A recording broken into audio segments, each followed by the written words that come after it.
AITA for waging biological warfare on my neighbor's lawn after she killed my roses? So people have hobbies. I have a sanctuary. My garden isn't just dirt and flowers. It's where I find my peace. The crown jewel was a line of roses along the property line, anchored by my Crimson King. This wasn't just any rose bush. This was a 3-time county champion, a living sculpture of deep, velvety red petals that I had nurtured for a decade. Then Sharon moved in. She saw my garden as an inconvenient extension of her own barren, chemically treated yard. Her dog treated my prized petunias like a fire hydrant, and her party guest beer cans would find new homes in my azaleas. My polite requests were met with airy, dismissive waves. The breaking point came the Saturday before the county flower show. I was going for a 4th consecutive blue ribbon with the king. Sharon hosted what sounded like a rock festival in her backyard. The next morning, I walked outside with my coffee, and my heart dropped into my stomach. The Crimson King was annihilated. It looked like it had been a fight with a lawnmower. Stems were snapped like broken bones, the championship blooms torn and trampled into the mud. It was a massacre. I walked to her door, shaking with a cold fury. When she answered, hung over and annoyed, I just pointed. She squinted, then shrugged. Oh that. Geez, sorry. It's just a plant. Tell me what a new one costs from Home Depot, and I'll Venmo you. She started to close the door.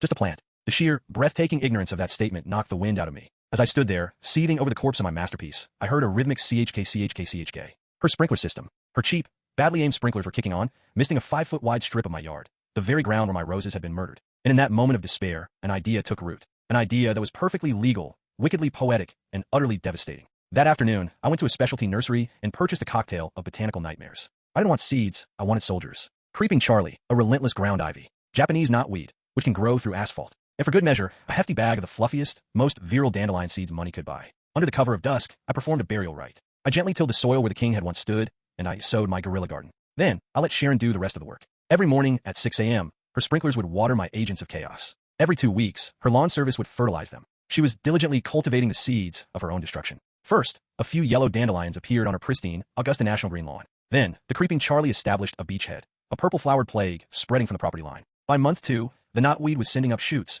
breaking through her precious turf like monstrous green fists. She finally stormed over, her face a blotchy mask of rage. What did you do? She shrieked, pointing at the swaths of weeds choking out her $1,000 sod. I took a calm sip of my iced tea. I'm not sure I follow, Sharon. After my roses were destroyed, I planted some hardy, native ground cover on my property to prevent erosion. I gestured to the weed-infested strip. It's a shame, though. Your sprinklers seem to be pulling all those seeds over to your side. Maybe you should adjust them. The look on her face as her brain connected the dots. Her sprinklers, my seeds, her dead lawn, was a prize better than any blue ribbon.